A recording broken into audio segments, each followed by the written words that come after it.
Most people don't think of strategy that way. Developing a new strategy. Strategic blind spots. When strategy meets reality. Strategy and innovations. In the strategy world. Drive their strategic goals. And welcome back to Strategy Meets Reality podcast. I'm delighted today to be joined by Alex Vohr, all the way out there in the United States of America. So it's great to have you on, Alex.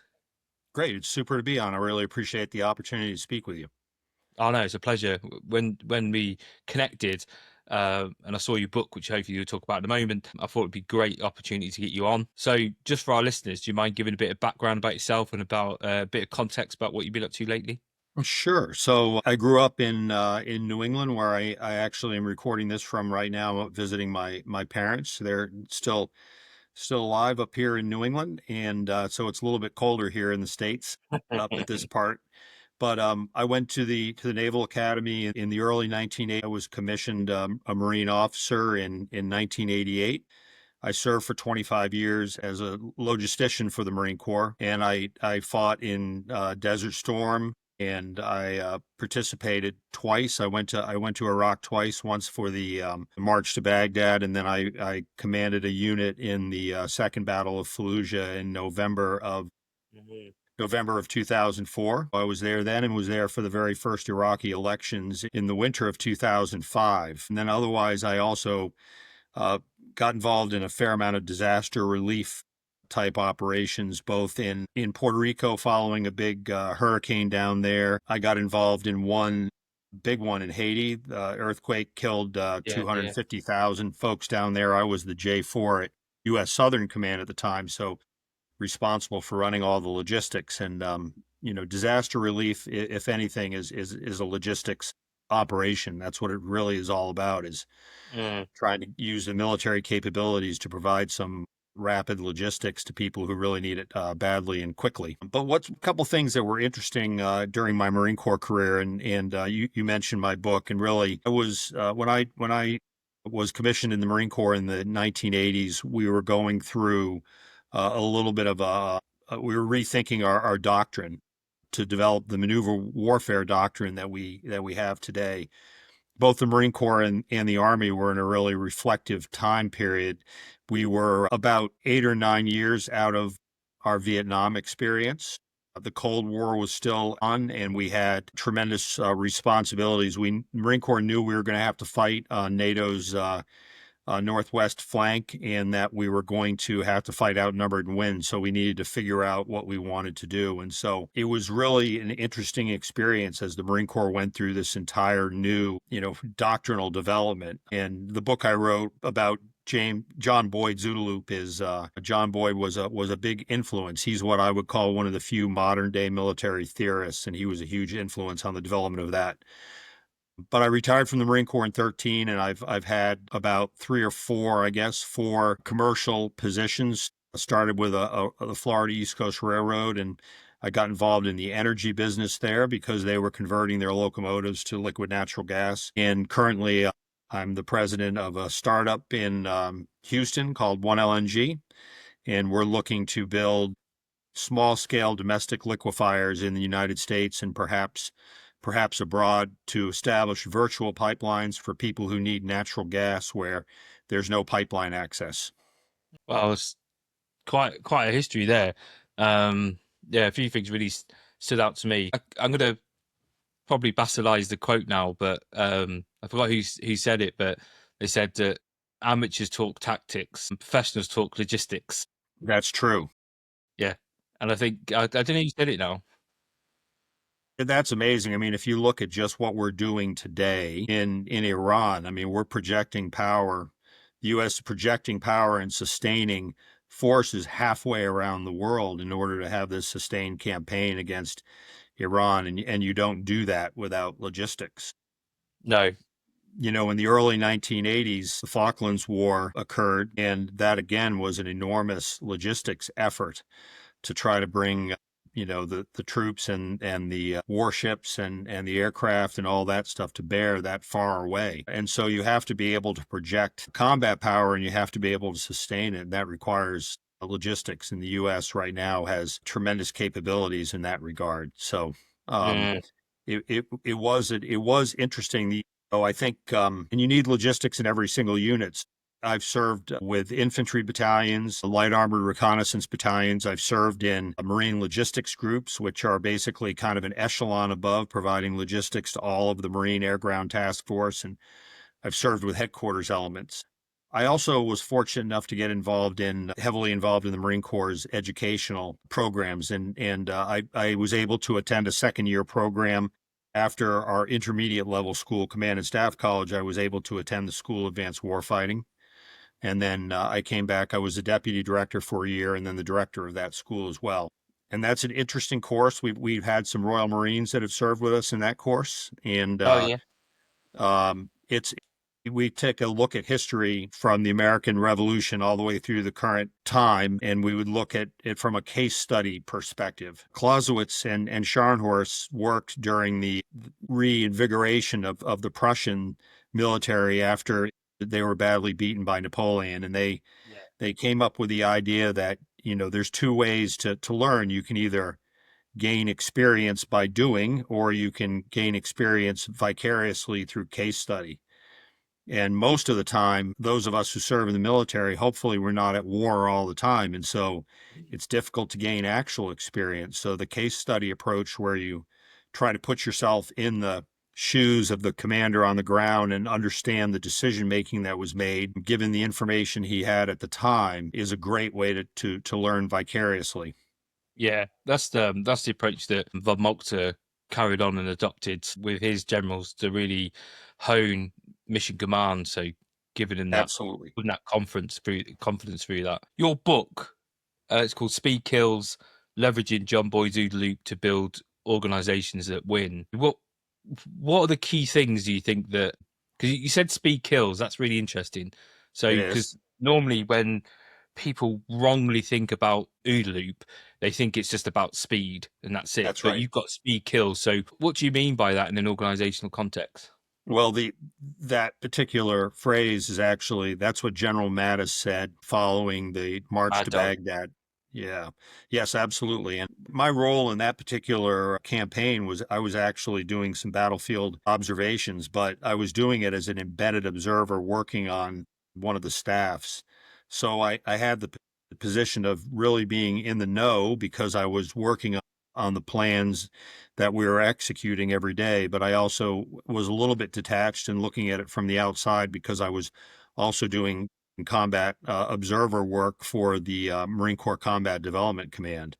And so occasionally I was pulled out of the staff when they would get the generals together and they would talk about what they've been doing. And at one point, that was one of the comments that General Mattis said. What I've done with my book is, there's been a tremendous amount written about John Boyd. John Boyd was very active in the late 70s and early 80s. And as I said, a lot of his thought was very influential in what the Marine Corps did with its maneuver warfare doctrine. And John Boyd himself did not write very much. He didn't put together formal papers or books about what he had done. And his work was mostly captured in continuously kind of updating briefs and presentations, some of which would take a very long time, 3-4 hour briefs. I heard. I heard that he would stand there and give his briefs, and I heard it was even like less time or not much time for any comfort breaks or anything like that. It was just pretty much full on briefings. And he was also a difficult person to deal with in the sense that there were generals who asked him for a shortened version of a brief or a presentation. He wouldn't do it. He said, "Hey, if you don't want to sit through the whole thing, then it's not worth my time," was kind of his attitude about it. And so I speculate a little bit why he didn't write. I think he was always learning and always looking ahead and trying to understand new things and learn new things. And sometimes when you write, what you do is you take the ideas that you've already thought about and you polish those ideas into a presentation type format. And, you sharpen those ideas, you make them better when you write about it. You haven't thought hard about something unless you've written about it. But I think he might have just been moving too fast to write. Yeah. Sure. But there's a lot written. there's a lot written about John Boyd himself and his life and his work and some of his ideas. Ian Brown, I don't know if you've seen his latest work called Snowmobiles and Grand Ideals. Yes. And that's another, book broadly about John Boyd's ideals. And Ian and Franz Asinga have done a tremendous job in pulling that information out of where it's housed in the Marine Corps archives at Marine Corps University and put it into a format that's much more accessible for anybody who's interested in Boyd. So they've done the community a real service there. But what I've done with my book is I focus specifically on Boyd's OODA loop, which is, you could kind of call it one of his capstone concepts, I guess. It was late in his career that he sketched this and he worked on this a little bit. So I focused particularly on that. And it's a theoretical model for what I say is the activity that human beings either individually, human activity on an individual basis or in an organizational basis. John Boyd believed that, the world is inherently competitive. And if you're not getting better, then you're getting worse if you're competing just against the environment. And if you're competing against, an opponent, then, it's obviously inherently competitive. And you can see that obviously in war fighting, but also in the business world or in sports or anything. John Boyd's model, it's a theoretical model. And what I tell people is once you look at the model, it'll change the way you think about the world. It'll update your orientation.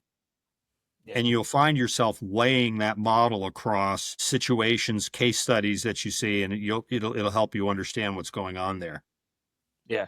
But it is a theoretical model. Yeah. And in that regard, it's hard to apply a theoretical model, right? Yeah, you've got to really understand it. And I think that's the problem, because the model we're talking about is the proper model, where it's got the feedback, feed forward loops and all that lot. Yes. Not the one that most people, if you Google it now, you'll see it. It would just be observe, orientate, decide, act in a circular, linear fashion. Yeah. But that's not the one we're talking about. We're talking the actual one, which when you look at it, it's like when I'm a big fan of Stafford Beer's work in the Viable Systems model. If you first see that model, you're thinking, what is this? It's just like loads of lines going off everywhere. But once you actually understand it, definitely when you start to pick out the importance of the connections, especially when you think about the feedback loops and stuff, and an orientation, actually what we actually mean by orientation, it opens your eyes and you can start to then apply that to organizations where it could be used for. I use it a lot for stuff like understanding agility, a lot of key things like that for organizations. Yes. What is the thing that you find really useful for organizations?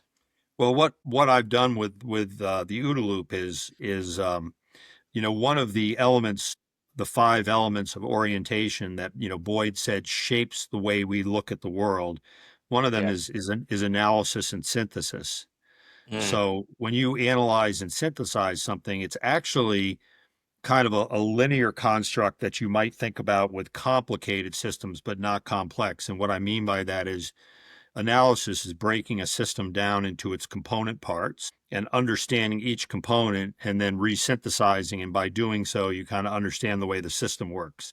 Now, that works for complicated systems. You can do that with an automobile engine, for example, because that's a complicated but not complex system. It doesn't work with complex adaptive systems, which is what I say all human organizations are complex adaptive. Yeah. But still, it's a useful approach for understanding or for providing a level of understanding for systems. So what I do in the book is I break down the elements of the OODA loop. I break down observation, orientation, decide, act, plus feedback loops, and then implicit guidance and control. And I say, if you look at each one of these elements, how does your organization observe things? How do you bring in data and information? Do you do that in a deliberate manner, or is it haphazard? Do you even know what you're looking for? What data and information is important to your organization? And as someone with a military background, you understand that accessing information, it's expensive, because in military organizations, it generally requires using assets, whether that's satellite assets, drones, whether reconnaissance teams. There's a cost, and so you have a limited capability of performing observation. And commercial organizations should think about it in the same way. There's a cost to the information and data that they bring in about their environment and the competition, but they should think deliberately about how they do that. And then when you move over to orientation, it's the same thing. How does your organization then make sense of the information and the data that you have? What is the lens? What biases are there? How do you ensure that you're ferreting out assumptions that you might be making that can be dangerous, because assumptions are what we do when we make assumptions when we're missing facts, and we need to have that fact to continue planning. And if you leave that assumption into place through execution, that brings risk. So how do you make sense of the world, and then how do you make the decisions in your company? Does your CEO or a coach in a sports team make all the decisions? Do you make decisions in a collaborative manner? How does your organization think deliberately about making decisions? And when do you decide that you have enough information and you've made enough sense to make a decision? And then I do the same with action. Sometimes it's very, very hard to turn decisions into action. In the Marine Corps, we talk about the troop leading steps, and the last troop leading step is supervision. Supervision, you're supervising the action that's occurring, because it's very difficult to turn decisions into action and to follow through. Yeah. And then, not the last thing, I also talk about implicit guidance and control, which is one of the most fascinating pieces of the OODA loop to me. But feedback is another important thing. Most organizations, and I'm talking commercial organizations, certainly don't think about how they incorporate feedback and how they become learning organizations, because that's what the feedback's all about. But they don't know, because I know they should. But if I went to an organization now and I said, "Oh, what feedback are you getting?" Probably at best they'll point to a 360. They'll go, "Oh yeah, we're getting feedback from our customers through this form, or we're getting feedback from our employees through this engagement survey." Sure. And this is not feedback in the sense that we need. I want to know from the edges of the organization what has happened to the assumptions that we've made. What has actually happened? How is our decisions meeting reality? And what's the difference between what I expected to happen and what's actually happening? That's absolutely correct. And what you just said was important there, because you said what you expected to happen. And, Boyd labels that decision, he labels it a hypothesis. Yeah. And then you test the hypothesis through the action. And the hypothesis is, if I do this, these are the results I expect to see.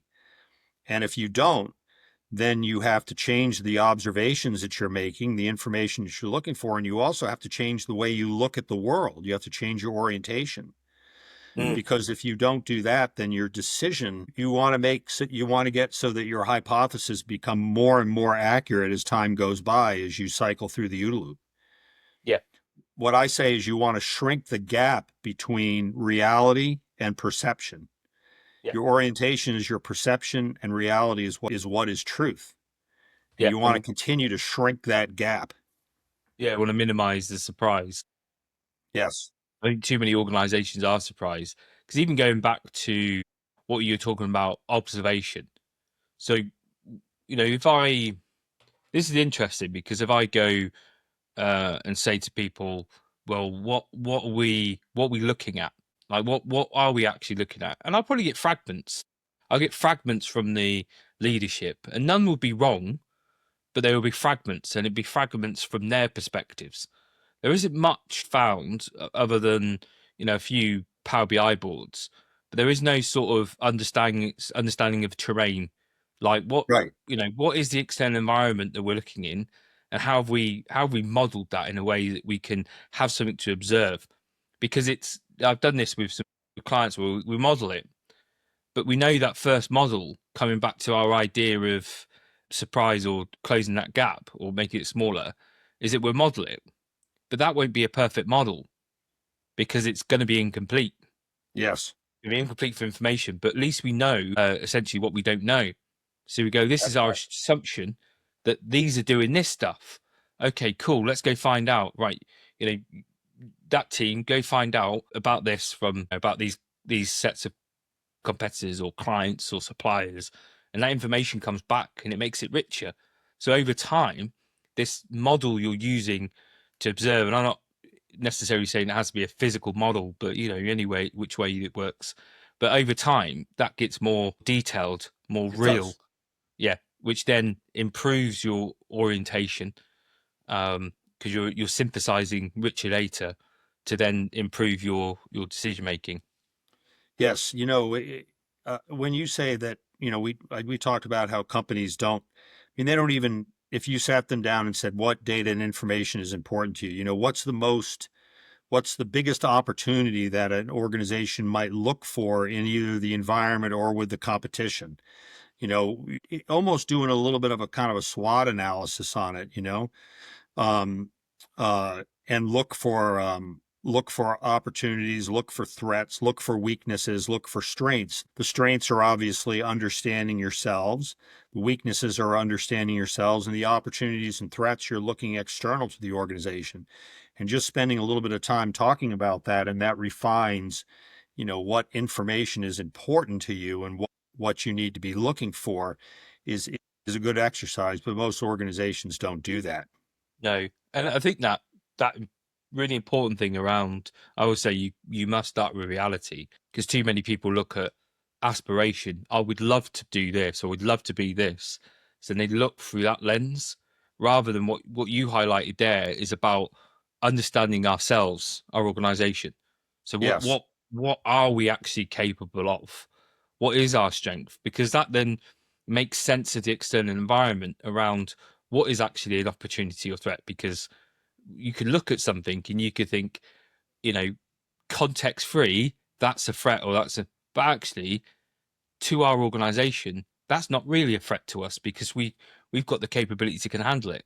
So Yes. always have to think about the context and about ourselves, and how Yes. do we use our current organization in a way that can open up opportunities or shape the terrain to our advantage.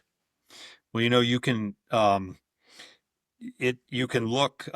Sun Tzu said you have to understand yourself and you have to understand the enemy, right? And that's Yeah. a paraphrase, but I think that's important. And what strengths do you have? What weaknesses do you have? And then there again, what are you looking for that you'd want to jump on quickly if you recognized it was developing in the commercial world? The other thing that I think both military organizations and commercial organizations do is they focus on what they are going to do rather than thinking about the environment or your opponents or your opposition. So it's, this is our plan, but they do it in a little bit of a vacuum without understanding what might be happening out there that could cause challenges for their plan. So that whole exercise is important. And my other experience with commercial organizations has been that two things. One is they differ from the military that I'm used to in the sense that most of the time commercial organizations have a deep bench of experience and capability within their domain, because you have people who've worked for years and years in that. You contrast that with the military, where, for example, 75% of the Marine Corps is on their first 4-year enlistment term. So there's a difference there in terms of skill sets.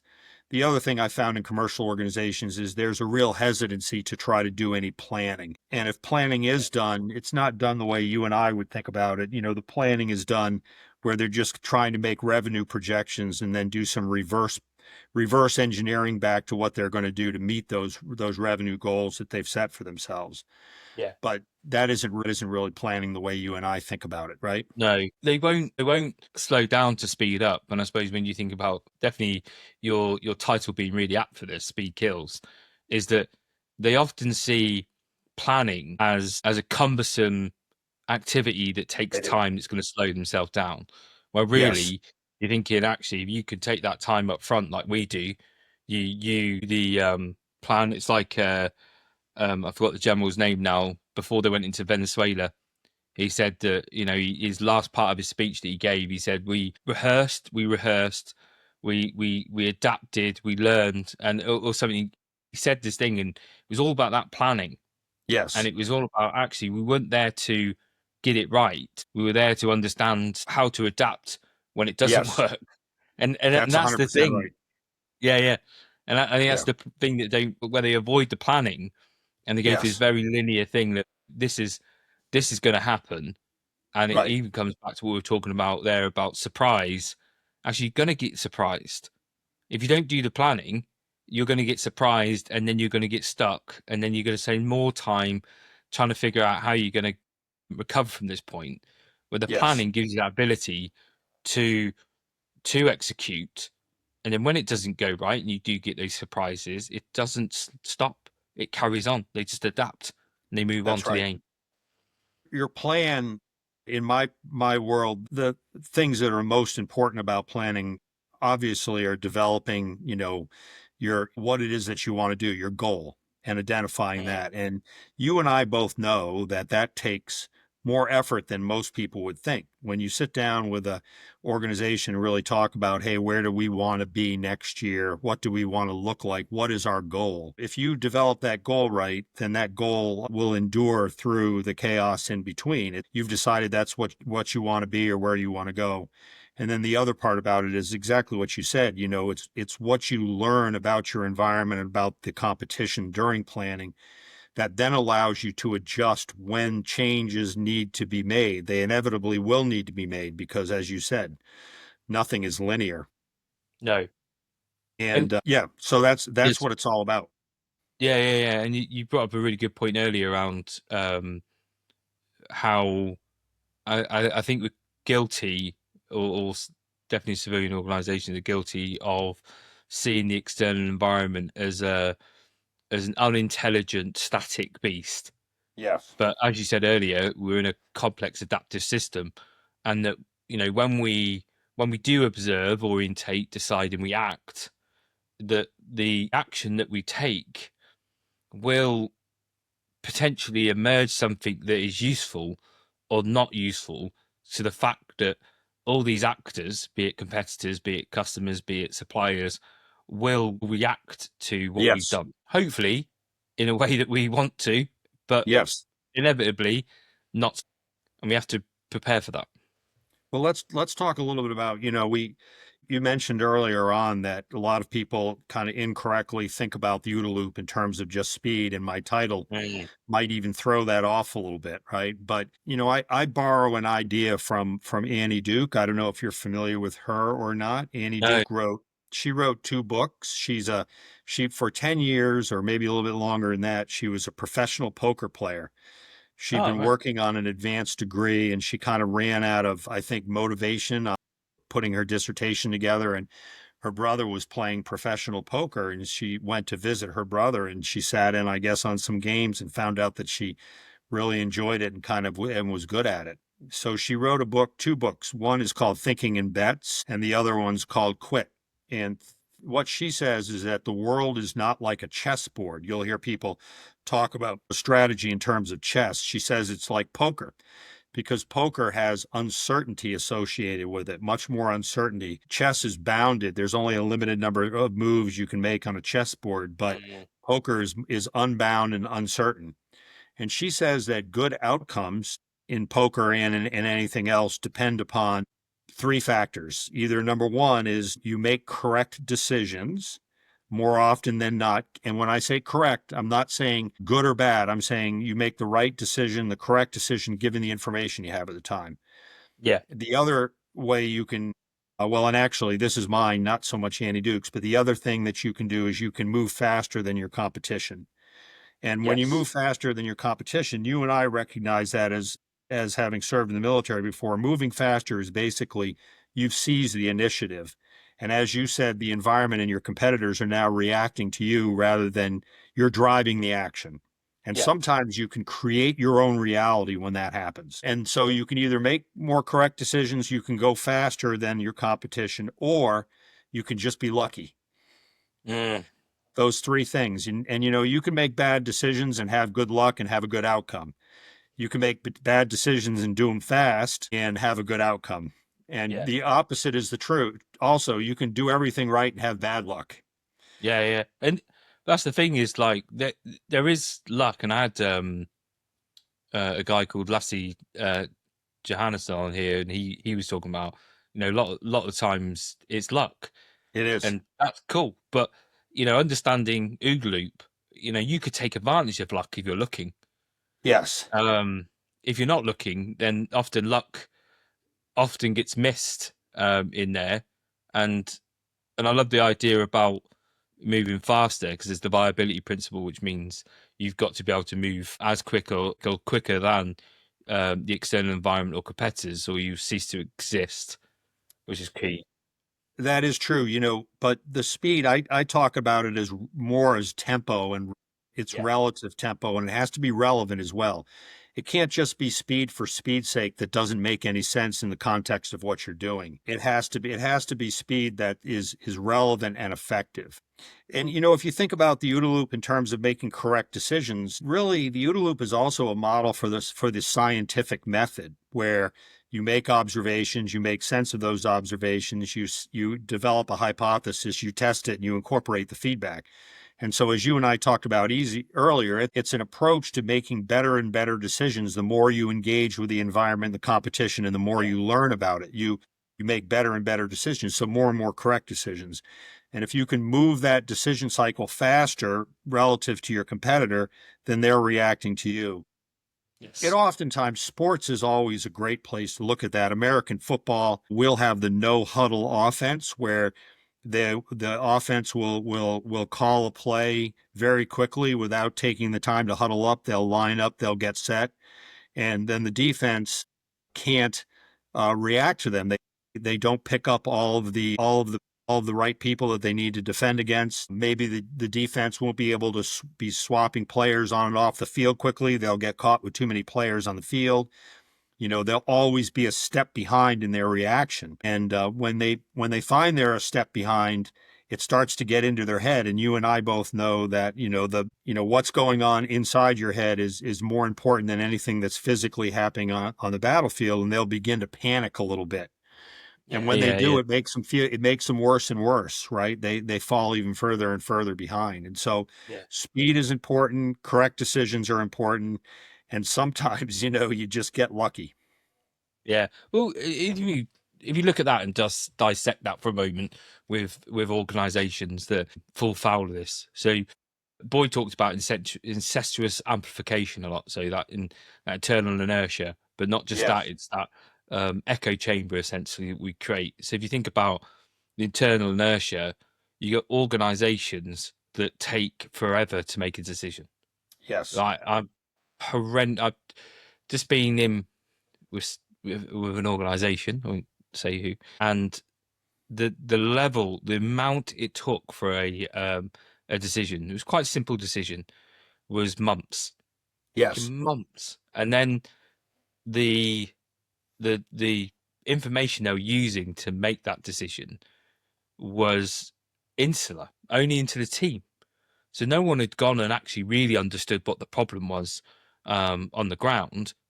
I did, so I knew what was going on. So when I heard the conversations, I was like, this is not quite right. There's something missing here. And in turn, they were just making their own assumptions of what the problem was. Yes. Not actually what the problem was. So you think that's going to compound the problem. It's going to create errors. And then you slow anyway. And then if you've got a competitor or you've got external environment that is making decisions quicker and better, they're just moving fast, you're always going to be on the back foot, which means you're going to be shaped. You're going to be shaped into someone else's will rather than your own will, which is never going to be a good outcome. Well, Boyd said, complex adaptive systems, if they become closed to external influence, become subject to entropy, and entropy is disorder. And so you're disordered in relationship to the environment and to your competition. So when you're disordered, I use the example of somebody who perhaps might have spent time in solitary confinement in a prison system. And so they're completely locked off from the outside world. And that's one of the cruelest type of punishments there, because without interaction, you start to lose your balance within your environment. You become closed off from it, and you become disordered relative to the environment.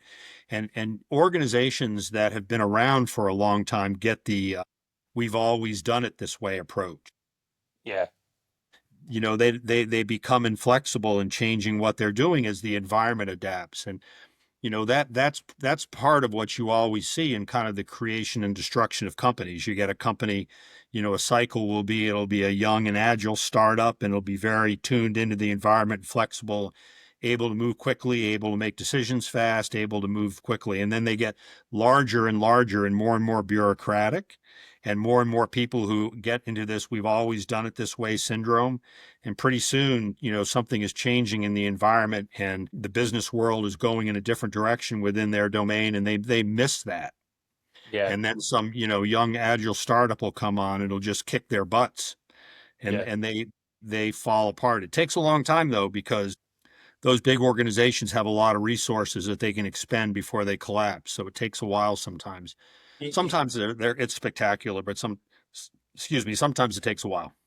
Yeah, yeah, and you're seeing this over here in the UK with some of the new banks that are appearing, like Revolut, Starling. They're new startups, all completely digital. You can see the modern banks trying to compete with that because they're neither digital, neither agile, and they've still got that foot in the door of high street banks. And then the same with energy companies as well. Octopus Energy came up and challenged a lot of the traditional ones because it's harder for them, because over time they've created this, this big beast that's really useful for an environment. If that environment exists, that's really useful. If it's not, then it becomes, not all of it, but it starts to decay. There's elements that Yes. aren't. But that's where had that wrote his paper, Destruction and Creation, Yes. which I think must be a mandatory read for any leader. But he talks about there where we need to be willing to destroy our own orientation to create something new, to see Yes. where the opportunities. If we're just stuck in that traditional way that this is how we do energy, this is how we do banking, this is how we do, you're going to lose, because your orientation is going to slip further and further away from reality. That's right. And a lot of times within big organizations, big commercial organizations, the incentives are wrong to be a learning organization. People are incentivized in ways with bonuses and all that type of stuff that incentivize them to keep doing things ways that have been successful in the past for them. And holding on to that type of stuff, you'd almost have to destroy your opportunity for making money to make that change. I wrote a paper when I was a major and I was at Command and Staff College. I wrote a paper on World War I. It was World War I battlefield observers. And one of the things I tried to figure out was the U.S. Army, the American Expeditionary Force, was far away from being a professional organization. The U.S. military had been the 16th smallest in the world in like 1916, and a little bit over a year later, we had 1 million men on the ground in France. Well, those men weren't very, very well trained, but they also weren't hidebound. They also were not stuck behind the doctrine of "we've always done things this way." So they made mistakes early on, but they adapted very, very quickly, and they weren't afraid to say, "Hey, we don't know what we're doing here. What can we do better?" And to incorporate that feedback. And so by the time October, November of 1918 rolled on, the American Army was very, very effective, was kind of grinding right through the Germans because we made the adaptations that we needed to make. Yes. That's such a good point, because you're seeing it now in Ukraine with the Ukrainian military. Really quite, gallant effort at the start, but they're not a lot of untrained people, but they've adapted really quickly, especially around to the drone threat. They've created their own counter drone. But something came out this week, I think. It was a really interesting article, and it was challenging the requirement of the Ukrainian soldiers to now be trained by NATO and not their own forces. Because at the moment, they're always trained by NATO forces, mainly the UK and France and people like that. And they're saying that, why would that still be the case? Because Ukrainian soldiers now have got far more recent experience of battle than the NATO ones there. And you're thinking, well, that's probably true. You've probably got these soldiers, British soldiers and stuff, that they're rightly sharing experience and the stuff that's useful, but it's their last experience was Afghanistan. Yeah. And that's very interesting. I've said before, I mean, the Ukrainian army and the Russian army are probably the two best armies in the world right now because they've been fighting for about 4 years, and they have. When we went back earlier and we talked about those elements of orientation, I said the most impactful element of orientation is previous experience. That's what develops in a general officer, that Fingerspitzengefühl they talk about, that kind of fingertip feel for what's going to happen next. The Ukrainians have been, and they didn't have a lot of pride or as I said, they weren't hidebound. They're willing to learn and adapt and see what works and what doesn't work. And it was an existential threat for them. Their very existence depended upon it. So all the everything gets pulled away except what works. And you're right. They should be training NATO forces, not the other way around. Yeah. And I think they're going to have to, the way things are going. But and that's a interesting challenge for organizations in this, is that how do we, and I suppose it's that balance between stability and chaos. If you imagine that as like two ends of a spectrum, it's like, pure stability is really bureaucratic. We're heavily governed. It's probably not right, but I'm going to use it for this example. And then all the way to chaos is that how do we get it into the somewhere in balance where we've got enough stability for us to be adapt from. I think we're probably more guilty of going over too much the stability, where we try to govern everything so much we become that hidebound organization that just won't or can't learn to destroy their own orientation to adapt. Well, you know what's interesting when you talk about stability and chaos and all that type of stuff. So in the military, we always talk about being able to thrive in chaos. Okay. Military organizations are designed to be effective organizations. Commercial organizations are designed to be efficient organizations, or it has to be some balance between effectiveness and efficiency, because you're trying to make money. So you're trying to do things as efficiently as possible to squeeze out as much profit as possible. In the military, efficiency is important because it helps effectiveness. But most of the time you're operating, at least U.S. forces, fortunately, are operating in kind of a non-resource constrained world. You're going to pour on whatever resources you need to be effective. Yeah. And it's interesting when you think about building organizations too, because if you want to have an organization that thrives in a chaotic environment, that's very expensive from a resources perspective.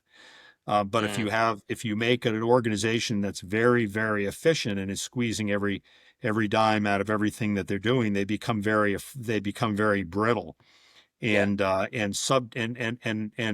vulnerable to chaos, because a little bit of chaos, that finely tuned machine comes apart, right? And so you always have to have a little bit of a balance. You got to decide where your organization needs to be.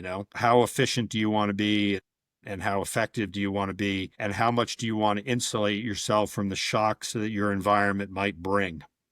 Yeah. It's a great point. I really like that, effective and efficient. But we are, civilian organization worship the false god of efficiency. They do. Everything is efficient. But when you look around, they can't say no. So if you think organizations got limited resources that they need to project towards what they're trying to do, but then you'll get loads of pet projects pop up. Yes. And no one says no. Actually, Right.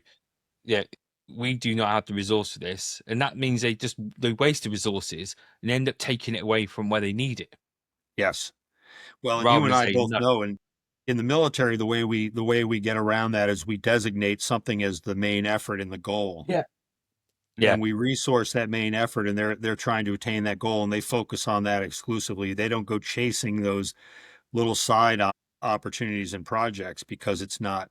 But you're right. And I tell you, in the startup that I'm in right now, that's one of the things we see opportunities, but we have limited resources. And so we have to really think hard if we're going to chase that opportunity or not, because it costs us money, it costs us time, takes our eyes off of the main goal. Yes. And I think Yeah. that's where that, using something like the OODA loop is really important for that.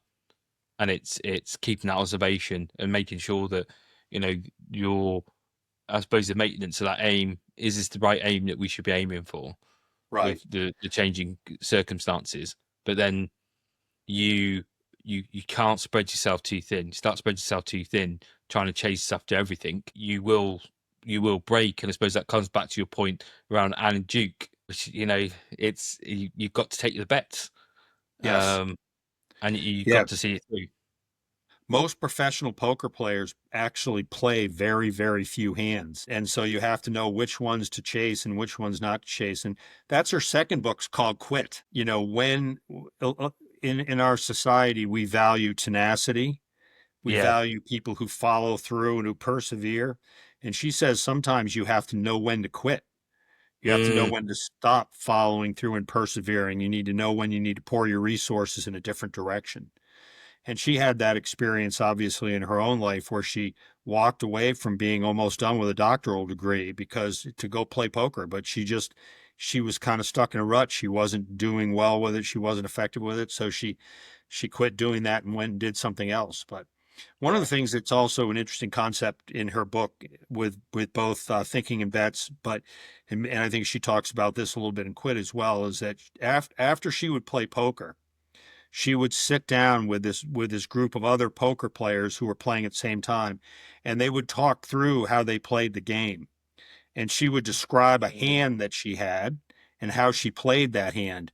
And they try to determine whether she made the best decisions at the time, given the information she had with that hand.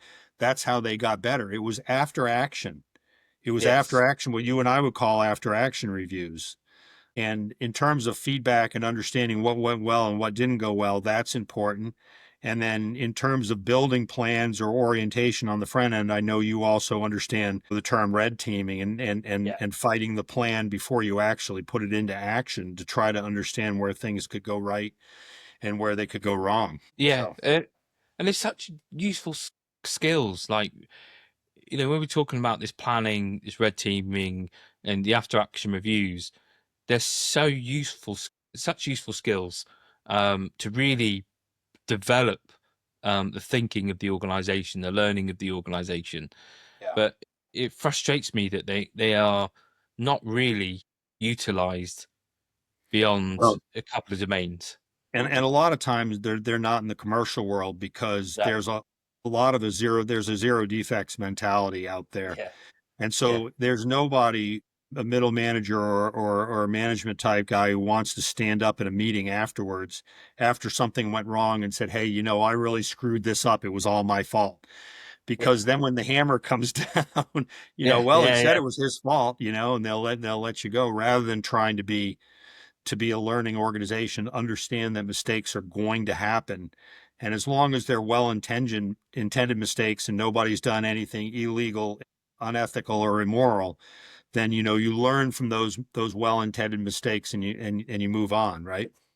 Yeah. And I read about this week about the gap between strategy and execution. There's always a gap. And that's just strategy. Always. Yeah, always gap.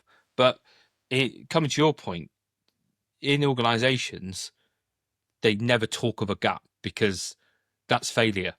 Yes. And they see it as failure rather than actually it's a natural thing. We just need to reorientate.